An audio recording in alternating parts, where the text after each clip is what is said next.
नमस्कार दोस्तों, मेरे YouTube चैनल पर आपका स्वागत है। दोस्तों आज वशीकरण मंत्र और विधि बताता हूँ। जेन भल प्रयोग करना है, मैं जैसने बताऊँ उसने करना है। अब ओकर विधि सुन। सब ला पहली तोला 3 गांव के शमशान घाट के माटी नानना है। 3 गांव के शमशान घाट के अतना माटी नानना है। माटी नानना है और मतलब जलाथे लकड़ी, जलाए वाले लकड़ी मतलब लेखथे वो वाले ला नानना है। ओला लेख के जलाना तोला पीपर के पेड़ जग। पीपर के पेड़ में वो माटी और लकड़ी दोनों ठल लेख के जलाना है। जलाए के बाद वही में रख दे। ओला एक दिन ओला छोड़ दे वही में। दूसरिया दिन जाना है सुबह जाके ओला नान के वो राख ला।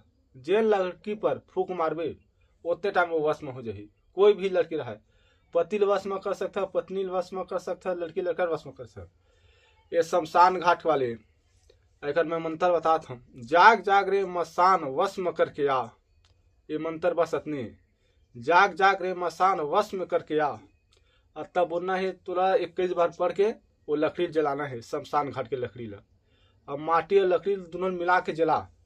ओकर राख बनी और राख ला लेख के वो लड़की हो या लड़का ऊपर छीट दे, वो वश में हो जाही। जय माँ काली।